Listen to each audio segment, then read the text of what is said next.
All right. I'd like to welcome everyone to today's session with Captain Collins of the U.S. Navy Band. And this session, once again, is being hosted by the Advocates for Music and Music Education Association, AMMEA for short. And our mission is to cultivate, support, and enhance music and music education in the state of South Carolina, specifically through fostering academic partnerships, professional learning opportunities, and resources for classrooms.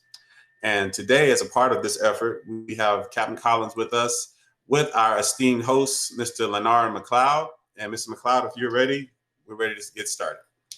Yes, I am ready. I'm looking at this young guy, Captain Collins. And Captain Collins is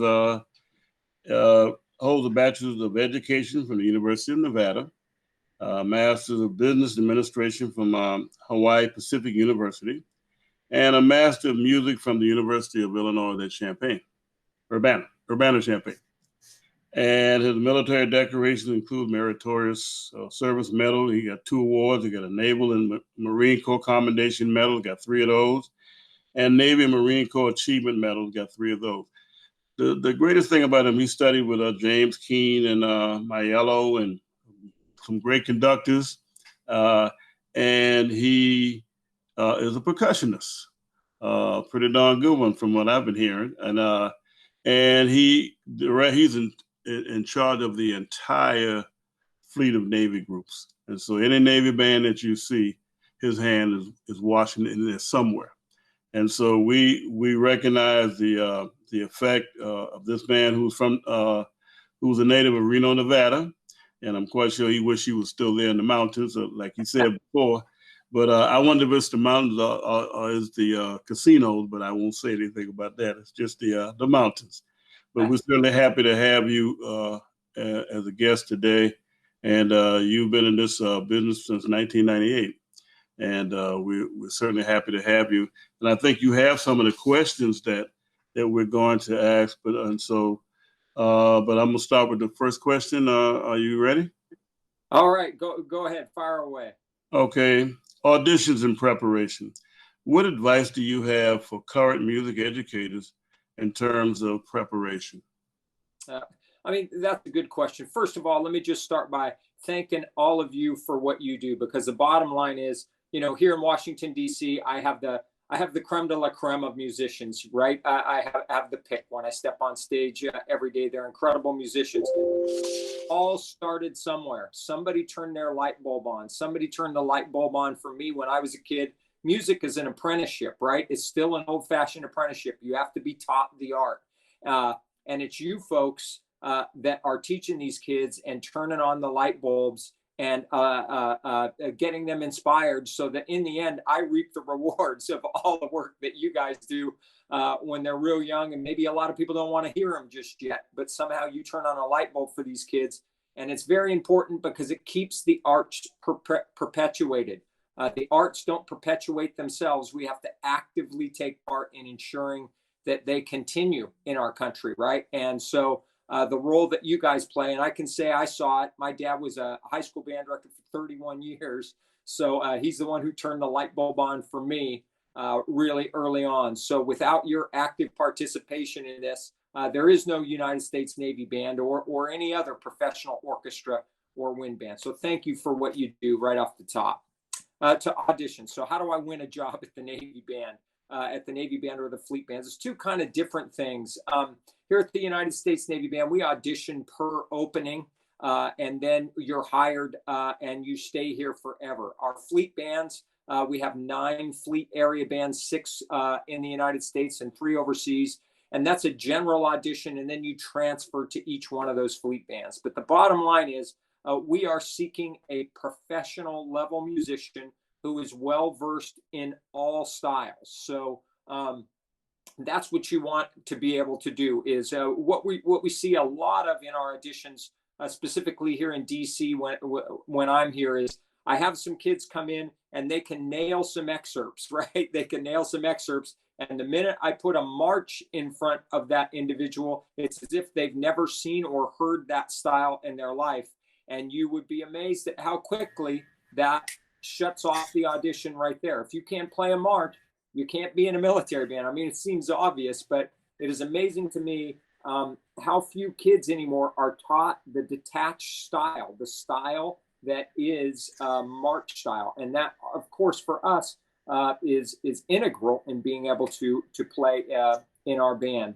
The other deal is sight reading. We're noticing a lot of weakness in sight reading. Why is that important for us? Because we don't get a lot of rehearsal time. Even in our fleet bands, you may have an engagement come up in 2 days, and there's literature that comes in right on the spot. I'm going to throw it in front of you one time. We're going to read it down, and then we're going to go out publicly and play it. So sight reading. So what I would encourage folks to do is, if you got a student who's interested, have them develop a huge book of a ton of marches, and they just read through maybe 10 marches a day, right? That practices their sight reading. They're practicing the style as well. And then another book of general styles, everything from those commercial styles to jazz styles to orchestral style, all that. Because bottom line is, in a concert, we're going to play everything from your traditional romantic era overture transcription to a commercial, maybe Disney compilation to a circus march. So there's a way. That's just kind of a beginning primer there. So I notice a lot of kids also, they come in, they're focused on sound, and sound is great, but you would be amazed. We sit behind that screen, and most of the time I am tapping my finger as I'm watching the excerpts go by, and I can see the kids that fall in love with their sound, and the time goes right out the window. It's amazing how folks get away from just the very basics of being able to play exactly right in time. And for us in a band, especially if you're in the clarinet section or whatever, if you can't lock in right in time, there's just no way we can work with you, because it would just never be tight that way. Does that answer some of that question? Yes, sir. And the second question, a typical day of a Navy band musician. How is the Navy band different from other service bands, rehearsal techniques, and how do you conduct rehearsals with professional musicians? Wow. That's a big, I could do a whole masterclass on all of that. That's a pretty big question right there. So how are the Navy bands different than other service bands? We're better than all of them. I'm biased, of course. I'm clearly, bottom line, in the Navy, of course. let me just talk about our fleet bands first. Our musicians come in, and that's the only job they do. So we don't have to, as in the Army, these are soldiers and they have to go out and shoot and all this. Our musicians come in and we ask them to do one thing, and that's be a professional musician. And we got a number of jobs for you to do. Our average fleet band does between 300 and 400 engagements a year. Here at the Navy Band in Washington, D.C., we do about 1,600 engagements a year. So I don't have time for you to do anything else. I need you to be a professional musician. The Navy needs you to be a professional musician that way. So, and that's why I said, going back to the audition, I need somebody who is ready to go as a professional musician the day they walk in the door, because that's our job. It's full time. We are a messaging machine, a PA machine for the United States Navy. In terms of a typical day, what I have loved about this job, and I was enlisted in the Navy, in the fleet. When I first came in, I came in as a drummer. So I've been out in the fleet. I've been overseas in Guam. I was enlisted in Newport, Rhode Island. Been all the way around the world. The thing that I've loved about it is there is never a typical day. I always knew when I was a kid, I don't want to sit behind a desk. Well, now, you know what I mean? It's kind of gotten the best of me because I have to sit behind a desk a little bit now. But for the most part of my career, I never had to sit behind a desk. And one day's always different than the next. It's always generated by what engagement is coming in. And what I have loved is I have been able to see the connection music makes with people. We see it. When I was out in Guam, we used to travel to these tiny little islands, Yap, Palau, Kosrae, and take a small little 4 or 5 piece group. And it was amazing how we would land in these islands, dirt roads. They would drop us off at the back of a pickup truck somewhere, and we would play a folk song from one of these islands, and we would make an instant connection with the people there. I mean, I physically watched us make a connection. I had an opportunity to go to an orphanage in Mumbai, India. It was an orphanage with children who had AIDS. This was back in 2004. And it was amazing to spend an hour with those children playing songs for them. And these children in India back in 2004, very much ostracized, right?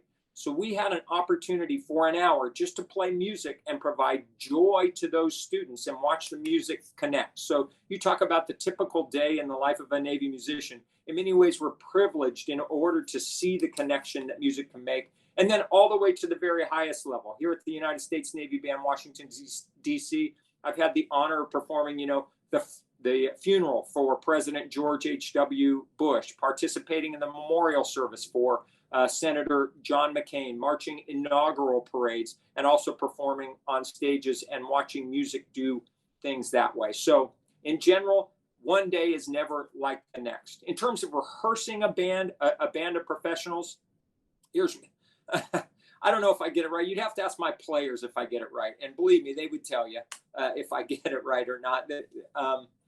The bottom line, especially up here in DC, I make sure I'm not there to teach, right? I am there to collaborate with them. These are people here in Washington, D.C., 100% of the people who sit on that stage at least have a bachelor's degree. More than 25% have terminal degrees, have DMAs and thus and such.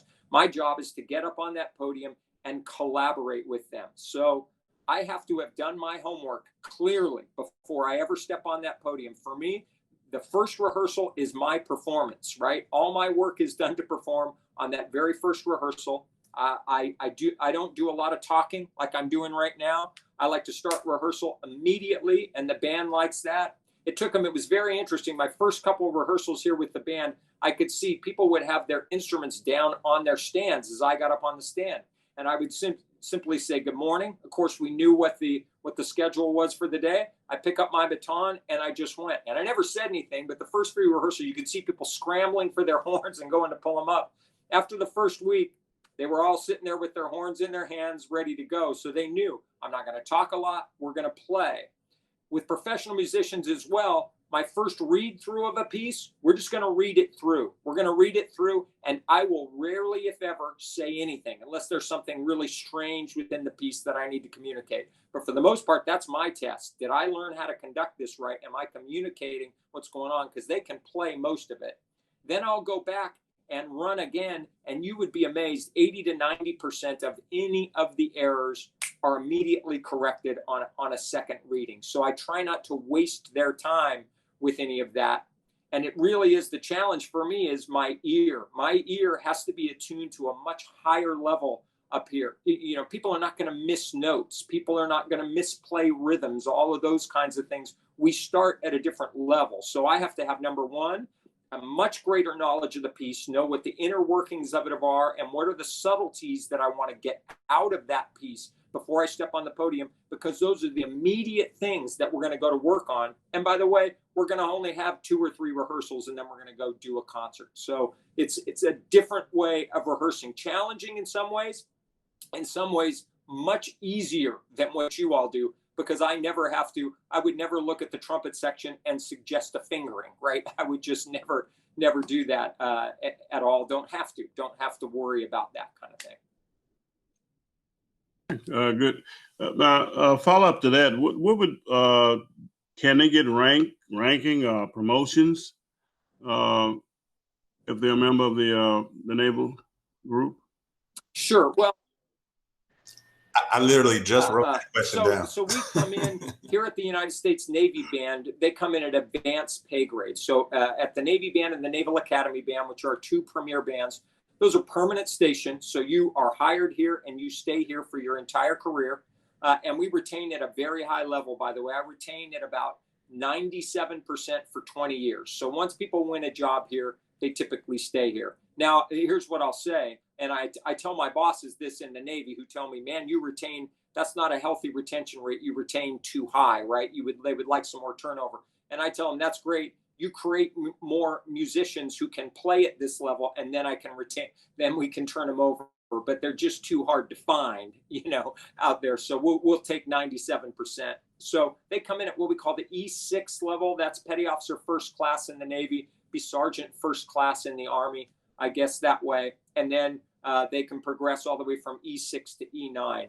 Our officer corps in the United States Navy, our conductors are all picked from our players. So we all came in as players originally, and then we ascended or chose to become conductors and were selected out of our enlisted force. So we don't hire any officers in from the outside. We're all selected from within. Good and bad to that, right?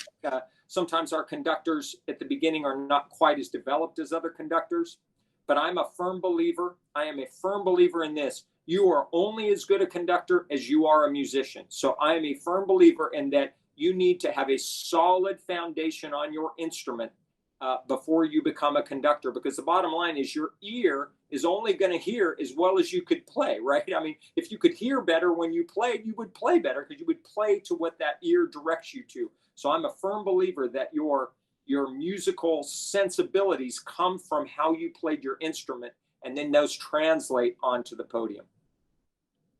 Okay, well, that was the third question, so that was given to me, and so the fourth it was how you become a conductor, and so you just answered that question. Now, the last question that I have on the sheet is, what is the process of requesting a performance for our students to just experience what you do on a daily basis? Well, I mean, if you just Google Navy Band, we're the first thing that's going to come up. We check it every day to make sure we're the first thing that comes up. If you do a Google search, Navy Band, our website is going to come up. And on there, you can seek out our operations office. And it's our operations office that books all of our engagements. And we book engagements for all of our groups. So here at Washington, D.C., of course, you guys would be interested in the concert band, right? The wind band. We have our concert ceremonial band. But we also have our Sea Chanters Chorus. We have our Country Current, which is the only DoD country and bluegrass group. We have the Commodores Jazz Ensemble, and we have our Cruisers Contemporary Entertainment Ensemble, which is a fancy way of saying a rock band. And then we also break down. We have a brass quintet, we have a woodwind quintet, all of that. And we also send our individuals out as soloists. So if you were doing a particular work and wanted a soloist to come from the United States Navy Band and be featured as a soloist with one of your organizations, that's something that we could talk about as well. Well, that was the last question. But see, with me, I want to hear the top band. I want to hear you. So I might not want to hear one of those auxiliary groups. So how do I get to hear you? Well, we typically, I mean, the Navy Band, the concert band is busy here in DC for most of the year. We tour once a year. We tour in the January, February, March time frame. And what we do is split the country up into 5 different segments. So this last year, we had to cut our tour short. And we were down your way this last year. We were just down your way in February. We went down, we started in North Carolina, headed into South Carolina, did some Georgia and Florida. And then we had to cut the tour about a week short because of this. The virus came up while we were out on tour and we had to head home. Next year, we'll be up in the Northeast and then Midwest. So we'll be back in the Southeast region in 2025 again is when we'll be back in the Southeast region. Unfortunately, the big group, because it costs a lot of money to take this group on the road. So we take this group on the road once a year, and we have to get around to the entire country. Well, how many people in the group? We typically take about 53 is what I take with me, full concert band. And again, the repertoire that we do on tour is, of course, it's we have some current. What I try to do is do a mix of literature because I'm appealing to a wide group of people, right? I'm appealing to the American taxpayer. Some of those happen to be musicians. Some of them are just patriots or former Navy veterans. So we're trying to appeal to everybody. So I'll do some traditional wind band literature. We, of course, everybody wants to hear marches. So we do a series of marches. We'll do some vocals. We also feature our soloists, who are some of the best soloists in the world. And then I always make sure I bring out 1 or 2 newer wind band works, right, that are from younger composers that are in out there in the business right now, because I think it's important that we continue to foster these young composers who are writing, the new literature for us to have. So I'll always take out 1 or 2 of those works as well. Well, those are the only questions that I had, and certainly I We're going to open up the floor now for anybody who wants to ask you some questions. Mr. Stack. All right. I have a few. If anyone else out there who has a question, you can just chime in the chat comments here, and I'll get you in.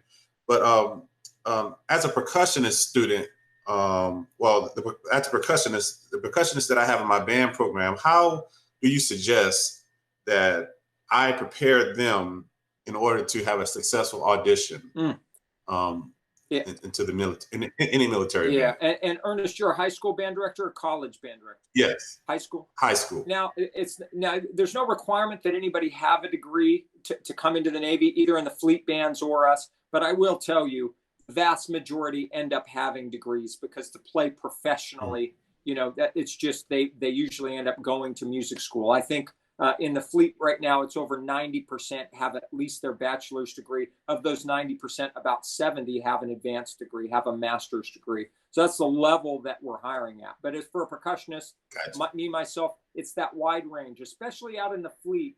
Our fleet bands are small groups. A 34-person group is our small fleet band, 44-person group is our large, and 50 is our largest group.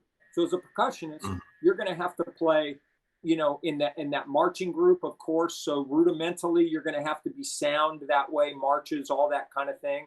You're also going to play in the concert band, so I may need you to play mallets on occasion, timpani on occasion, and then you're going to really have to have a strong background in drum set, because I may only have 2 or 3 percussion majors in a group. And you're either going to play in the rock band or the big band or some sort of horn band. And so you're going to have a solid foundation on drum set as well. So it's the wide, I came from Reno, and I was very lucky to come from Reno, because at the time when I was living in Reno, every single casino had a working full big band. It was a full-time job for people, 6 nights a week, and I would say as a kid, that's what I wanted to do. I thought, well, that's it. I'll just work 6 nights a week at Harrah's or whatever, and I'll do this.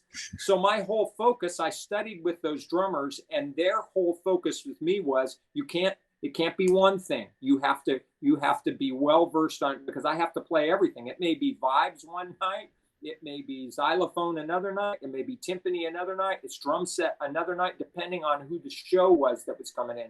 So I was sort of raised that way. What I'm seeing with kids anymore nowadays, including my own son, who got his degree at Boston University in trombone performance. But he very early on focused on, I'm going to be an orchestral trombone player. And I fought, but that was just the way. Like, Dad, if I don't focus on this, I'll never have a chance, because other kids will focus on this, and then I'm stuck. Well, now he's thrown away that big trombone and plays the small trombone professionally in rock bands and big bands that are around the area. And I'm looking at him saying, I told you 20 years ago you needed to do this. But I'm seeing more and more kids that choose to really focus musically. I don't know if you all see this in one particular area, vice that general. Well, you know what? It's the colleges and universities. They kind of force that hand, because if you're going to have a formal music education, that's really the pathway that they push you in, is the orchestral and the orchestral playing. They really don't stress as heavily. Like last week, we had on, week before last, we had on a jazz a professional, and he was speaking about how jazz is not taught anymore in the in education, music education. So it's kind of the same thing. It's like orchestral playing is just really what's emphasized. It's interesting. I saw that when I went back to school at Illinois, which was almost 20 years after I had graduated University of Nevada, and I saw that at University of Illinois. As a matter of fact, the jazz building was on a different part of campus, and the band building was a whole other, and never the two should meet, right? Never the two. You never had, you didn't have kids in the Wind Symphony that also played in the jazz ensembles. And I thought, I just don't know why that wouldn't be, because these kids, once they get out of this school, they're going to see, unless they're that lucky 1% that wins that job somewhere, they're going to have to play all these styles, including in my band. Like, that's right. At the United States Navy Band, even if you're sitting in that 53-person ensemble, I mean, the concert, it's going to include Roman Carnival Overture and the Hindemith Symphony, but it's also going to include you know, the theme from The Incredibles is going to be in there, and some sort of big band tune that backs up the singer. So you're going to have to swap those styles. Even within a concert, you're going to have to be able to master all those different styles. And just like you were saying earlier, a lot of bands don't play marches anymore. So like when I was in high school, we played marches. You know, we played the Claxton, we played all the Sousa marches and the Fillmore marches and all this good stuff. But band programs nowadays, especially high school, they don't do that anymore. You know, and you'll have to look at your Big Ten college programs are really those college bands that's playing the marches still. It's interesting. I think some of it comes from, and this is me talking to some band director friends, it's really easy if you go to contests for a judge to sit out there and pick apart a march, right? So right. It's kind of like the orchestra people don't want to play Mozart when they go to festival. Why? It's just too easy to hear all the mistakes and when we're out of tune. In a march, and especially 6/8 marches, right? People never want to take those to contest anymore. You never see them because, boy, those beats 2 and 5 are real bears there, and we can't get things tight, right? So people end up shying away from that stuff, when I really believe marches, in a fundamental way, scrape away a whole bunch of other stuff and teach real basic things about color and balance and articulation. That's right. A very straight ahead way that you can apply to other different kinds of music. That's so right, man. So right. Well, I just had a couple more questions.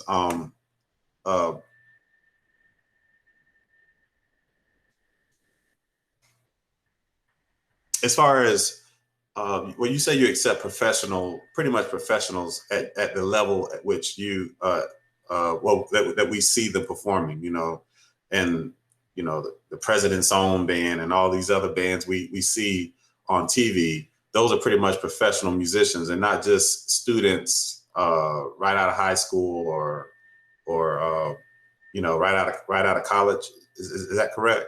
Well, some of them can be right out of college. I mean, you know, it just depends. It really does depend. I mean, we're putting the screen up. All I care about is the sound that comes from the other side. I don't even look at I don't look at the resume until after we've made a selection. But in essence, the results tell you, right? I haven't hired somebody, you know, that hasn't had that sort of pedigree and that sort of background in a number of years here in DC. I mean, these bands in DC, us, the President's Own, Pershing's Own, the Air Force Band, you know, when we open up an audition, it's very much like a major symphony orchestra having an audition. We get those kinds of numbers, you know. Last clarinet audition I think we had 61 that we invited after we went through tapes. So 61 were here that day for one slot. Very, very similar to, you know, a major symphony orchestra. Because, and let's be honest, a lot of it is the prestige of the organization, but 1A right next to it is the financial. I mean, it's, you know, you can make a living full time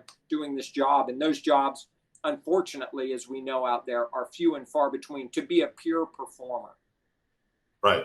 And I guess if I eventually make it to the ensemble, how then do I advance to another rank? That's a really good question. And it's one of the things that we have to talk to our folks about all the time, because they come here really based on a purely musical pursuit, right? But the music that I do, I always say to them, we do music for a purpose here. So what I always have to tell, and most of these kids, they're all coming from academia, up until this point in your life, every piece of music that's been placed in front of you has been placed in front of you for your benefit, right? To develop you. And it should be. You were paying for your education, or, you know, your high school owed you that education. It's exactly the opposite now. Now I'm placing the music in front of you for the benefit of an audience that the Navy wishes me to message to.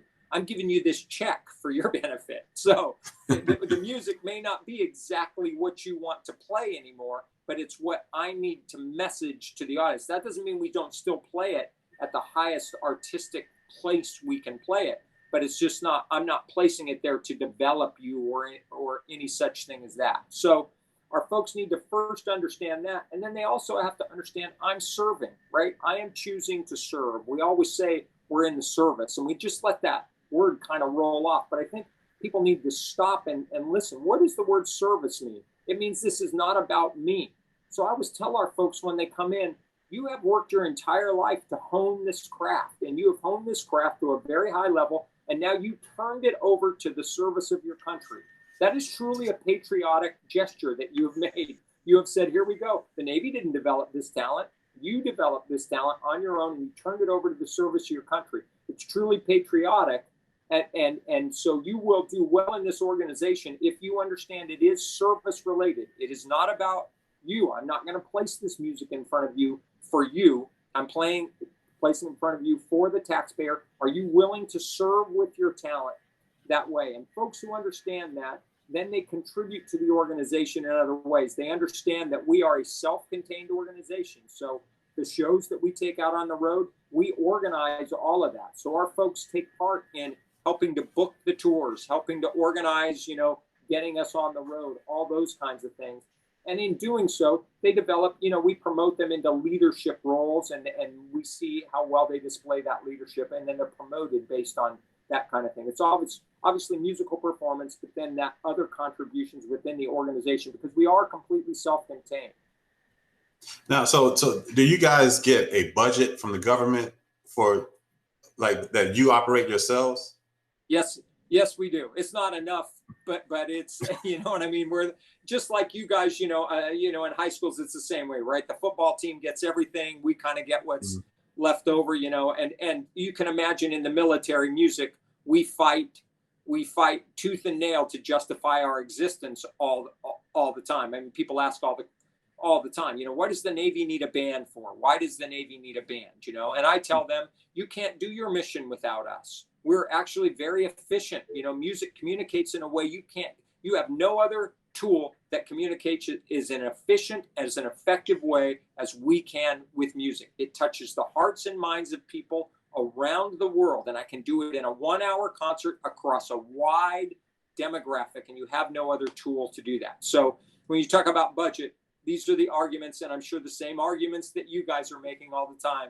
We are in those same fights. Yeah.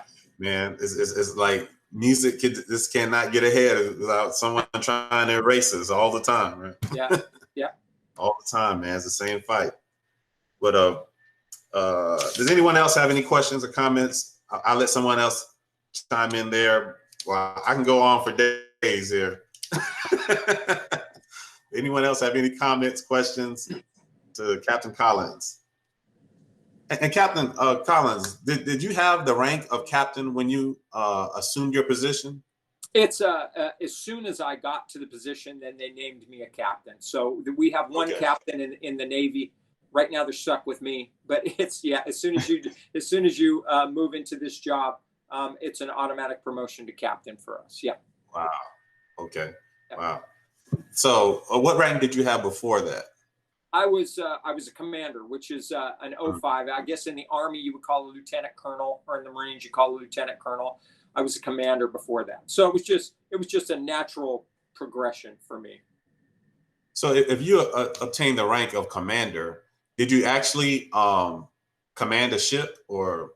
Oh, I say now we're considered line officers, but I always tell everybody, number one, that don't tell anybody outside this phone call, but I get horribly seasick, so that would be bad. And number two, if it comes down to the point where musicians are having to run our ships here, we're in trouble. We're in trouble to take cover. Okay, so no, I will never be commanding a ship. I can tell you that. I am a musician. That's why they have me here. Awesome. So pretty much, if whatever rank you get when you like, if I'm in just an ensign, or just a basic officer, the lowest level, is that like an E4? Well, that's a E are the enlisted ranks. We have enlisted ranks which are E1 to E9, and then officer ranks which are O1 to a full 4-star admiral, which would be O10. So our enlisted are the players, and the officers are our leaders, conductors, or our conductors, our bandmasters, what we call them. And we take all of our officers from our enlisted. We don't hire any officers from the outside. So you must have been enlisted and played in the band before you can become an officer. The Navy's the only service that does that.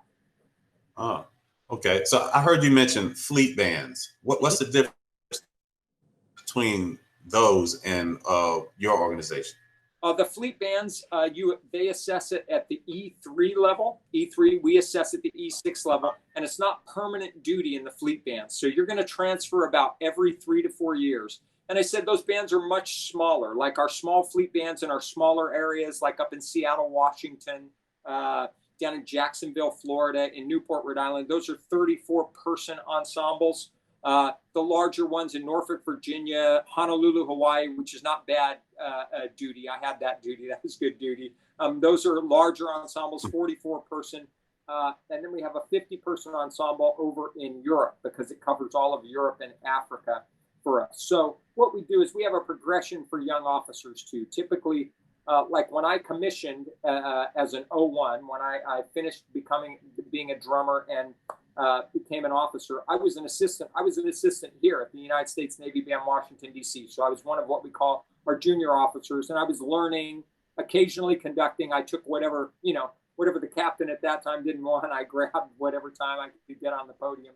I was also an assistant over at the Naval Academy Band. So you sort of train your way through, and then they gave me one of the small bands, and then they gave me a larger band and a larger band yet, and then back to here.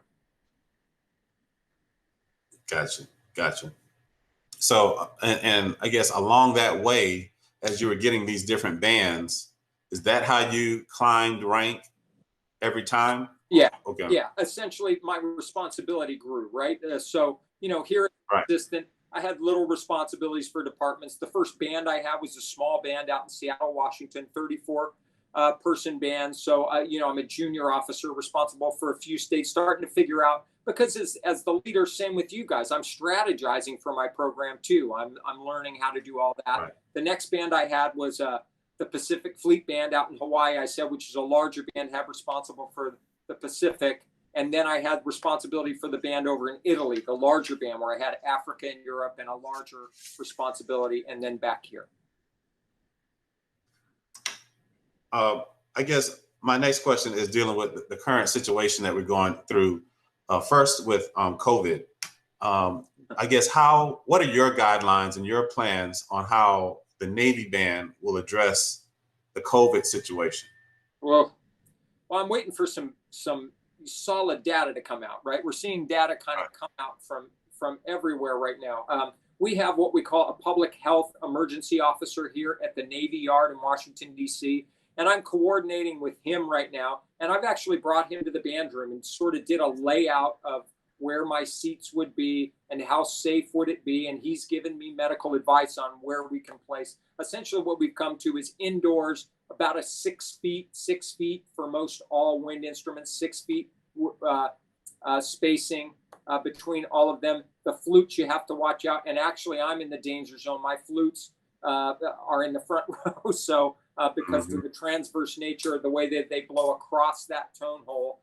So what we're talking about is like plexiglass in front of them to stop that. But right now we're in a situation where we can't do any public gatherings, right? So it doesn't matter whether I could. So we are making music from home during this time. We have stayed mission relevant by, we've put out probably more than 100 videos since this thing started in March. As a matter of fact, for you guys as educators, especially if you have kids who are starting, we did a whole series called Your Instruments from a Distance. And essentially for kids to be able to, if a kid is looking for what instrument they want to pick to start, each one of our people, from trumpet players to bassoonists to oboes, each did a little like 2-minute video on here's why my instrument is really cool. And it's called Instruments from a Distance. You can actually find it on our YouTube channel, which is just United States Navy Band. And the kids can look through that if they're trying to pick an instrument. So we've sort of stayed relevant by producing music from home. We're going to do a thing. We're going to do 1812 from our homes for our July 4th concert. Yeah. We're working that out right now. They had to kind of get with me and I had to get my tempo so we could get a click track right for people, get the tempo changes, and then we're going to give it to everybody in their home. And we're going to do, we just did a Stars and Stripes thing for Memorial Day weekend where we had all of us kind of coming together as Brady Bunch boxes. And that made the front page of the Wall Street Journal, actually. They captured a screenshot of that and put us on the front page of the Wall Street Journal because they thought it was a really kind of cool thing. So we're finding ways to make music and connect. And what we're finding is people want music right now, right? They want that connection that way. And we're finding that some of that stuff is more popular than ever that we're putting out. That's right. So you guys aren't getting any like advanced guidelines or any heads up of things coming down the pipeline from the CDC or anything like that? We're waiting for I'm really waiting for this cbDNA study, right, to come out, which the first results, I think they pushed them back, isn't it? July 15 now is when we can look for. Yeah. And I talked to Mark Speed, you know, when they started this whole, when they started this thing. So we're sort of waiting to see what that is. We've looked at the studies in Germany. The Vienna study we sort of discounted because I felt that there was, first of all, it wasn't peer reviewed. And secondly, there's certainly a bias to that because they want to be able to do a full season and put all those musicians on the stage. The Bamberg, the one that they did, the Freiburg Institute did with the Bamberg Symphony seemed pretty good to look at. So we're looking at. Is that the one with the smoke? Yeah. Yeah. Yeah, that's the one with the smoke. Yeah. Yeah. Mm-hmm. Yeah. So I think what we're looking at as we look in the fall, what I'm doing right now, I don't have the advantage that you guys do. You do your concerts in one place typically. We are a transient group. So I have looked at the halls that we have booked in the fall, and I'm asking for what are the footprints of all those halls. And then that's going to determine how many, what size ensemble, and then after that, what literature I'll be able to do based on the size of the ensemble, based on the size of the stage in the fall. So it's kind of a 3-step process for us we're looking at. But the first thing being, can we even do a gathering where they can have people there, right? Well, how do you find time to manage all those groups? I have good people who work for me. I have very good people, and I trust them. I trust them a lot. You know what I mean? It's fun for me, though. I got to be honest. I take a look all the time. I mean, it's all music, right? So I'm just, I stay busy all the time, but I don't think of it as busy because it's, you know, I always told my kids, whatever you do what interests you, because in order to be good at it, you're going to have to put a lot into it, right? So it better interest you. So for me, you know, being involved with whatever musical group, I don't look at it as work so much. You know what I mean? You have, really go by. You have 9 fleet groups, so yep. You have to visit each 9 to make assessments? Well, I actually have a director of fleet band activities who is a commander, a very senior officer, and he does all that managing for me. So he goes out to each one of those groups, and then he reports back to me if there's an issue or not, and then we take a look if there's an issue. So I have a director of fleet band activities who actually goes out and does all that for me. Because we got a lot of conductors on board today, and you know they need to know if you have an opening. Well, you all need me to retire. I'm old enough where I probably should.